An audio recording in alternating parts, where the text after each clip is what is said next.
ඔයාලා හැමෝම සාදරයෙන් පිළිගන්නවා මගේ YouTube channel එකට. ඉතින් අද මම හිතුවා අලුත් lesson series එකක් අද ඉඳලා අරගෙන එන්න ඕනි කියලා. ඉතින් මම මේ lesson series එකේ ඔයාලට අරගෙන එන්න බලාපොරොත්තු වෙනවා Google Sheet. එහෙම නැත්නම් Excel පාවිච්චි කරලා කරන වැඩ ටිකම කොහොමද Google Sheet පාවිච්චි කරලා කරන්න කියලා. ඉතින් මේකෙදි ගොඩක් functionalities ගොඩක් options තියෙනවා අපිට අපේ workbook එකක් manage කරන්න. ඒ වගේම එදිනෙදා වැඩ පහසු කරගන්න. ඉතින් Microsoft Office Excel වල වැඩ කරපු කට්ටියට ඕනනම් ඒ වැඩ ටිකම Google Sheet පාවිච්චි කරලා කරන්න පුළුවන්. ඉතින් වාසිය තමයි Microsoft Excel software එක ඔයාගේ PC එකේ තියෙන්න ඕනි. ඉතින් ඒක purchase කරලා ඔයා genuine විදියට install කරගෙන තමයි පාවිච්චි කරන්න ඕන desktop app එක.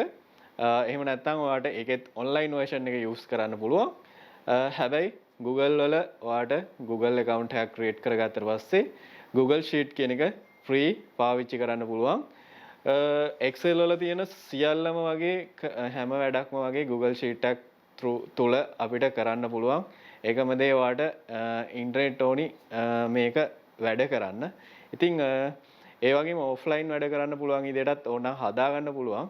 ඉතින් එතකොට ඔයාට Google Chrome browser එක through තමයි වැඩ කරන්න ඕනි. ඉතින් cloud එකක් through තමයි හැමතිස්සෙම වැඩ කරන්නේ. ඉතින් මේකෙදි ගොඩක් වාසි තියෙනවා. කීප දෙනෙක්ට එකම sheet එක පාවිච්චි කරන්න පුළුවන්, ලේසියෙන්ම share කරන්න පුළුවන්. ඒ වගේ සෑහෙන opportunities තියෙන. ඒ වගේම data වලට ඕන වෙලාවක internet එක through ඔයාට mobile එකෙන්, computer එකෙන්, tab එකකින් ඕනම විදියකට access කිරීමේ හැකියාව තියෙනවා.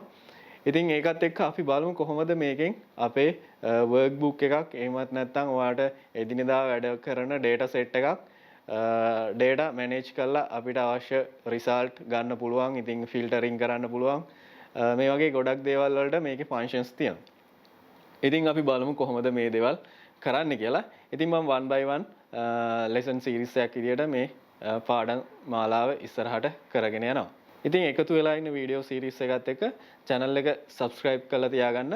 ඉතින් ඔයාට lessons වල එන ඉස්සරහට එන videos ටික ලේසියෙන්ම බලන්න access කරන්න notifications ලබා ගැනීමේ හැකියාව තියෙනවා.